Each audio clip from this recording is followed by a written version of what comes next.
Hey everyone, this video is about incidence and prevalence. It's absolutely crucial to understand what incidence and prevalence are and what the difference between the two is. Incidence is a measure of disease risk, whereas prevalence measures disease burden. Incidence is defined as the number of new cases of a disease during a specific time period divided by the number of persons at risk for the disease during that same time period.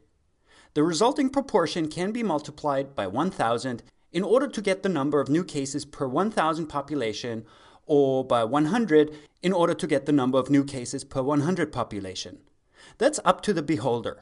Let's take the example of a fictitious population of 10 women free from disease. 4 of these women develop uterine cancer during a given year. So the incidence is 4 divided by 10 times 1,000, equaling an incidence rate of 400 cases per 1,000 population per year. What's critical for incidence is that every person in the denominator must have the potential to become one of the people in the numerator. In fact, these 4 people are part of the denominator. They transitioned from disease-free to diseased. Incidence is a measure of events and therefore a measure of risk. So we said that everyone in the denominator must have the potential to become a member of the numerator or the disease group. Let's come back to our study of uterine cancer. If 3 women of our fictitious population had their uteruses removed, if they had undergone hysterectomy, in other words, they would no longer have the potential to become part of the numerator. So instead of 4 divided by 10, it would now be 4 divided by 7 times 1,000 equals a new fictitious incidence rate of 570 per 1,000. Now what about prevalence? Prevalence is defined as the number of affected persons in the population divided by the number of all persons in that population at a specific point in time. So in this fictitious example, it would be 3 divided by 10 times 1,000, which would mean that we have a prevalence of 300 per 1,000 population. And what's the difference between incidence and prevalence? Let's take a group of 5 people who develop tuberculosis over a period of 6 months. 1 develops the disease in January, 2 in February, 1 in April, and 1 in May. So ignoring the denominator for now, the incident cases in February, for example, would be 2. Or in other words, 2 would be the numerator of the incidence rate for that month. And it would be 1 for the months of January, April, and May. Now, prevalence also takes into account the duration of the disease.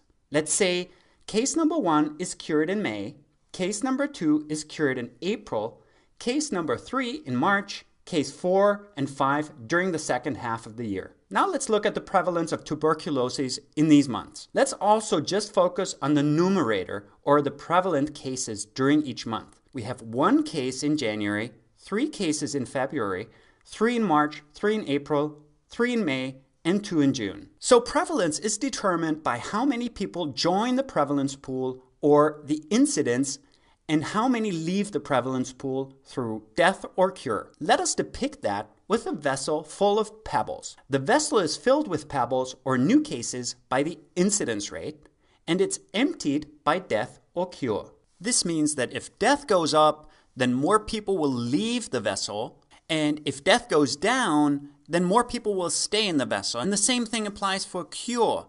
If more people are cured, more pebbles or people will leave the vessel, and if cure rate goes down, then more pebbles or people will stay in the vessel.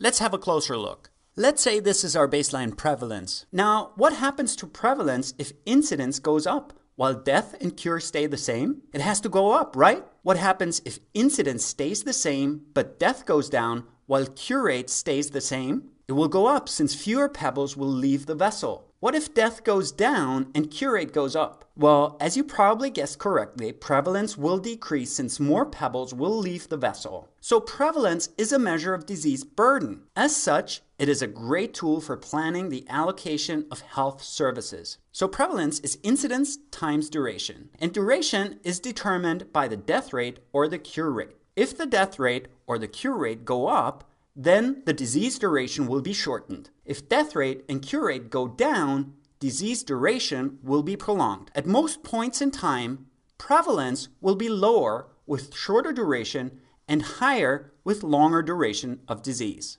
Now let's use another fictitious example to clarify this point. Let's use an example of coronary heart disease in two different populations. One is the population of Hollywood. The other one is the population of the Bronx. Our fictitious Hollywood has a prevalence of 50 cases per 1,000 population.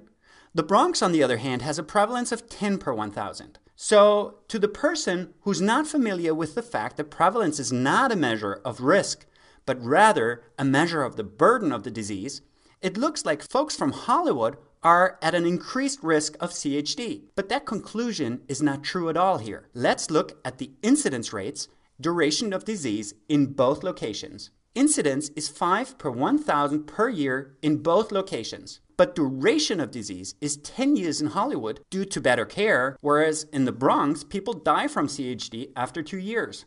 So, in fact, the higher prevalence in Hollywood is just an expression of better care of an incurable disease. You see, we said prevalence is equal to incidence times duration. So 5 times 10 is 50, and 5 times 2 is 10. So I hope the difference between incidence and prevalence is now crystal clear. Now I would love to hear your thoughts in the comment section below.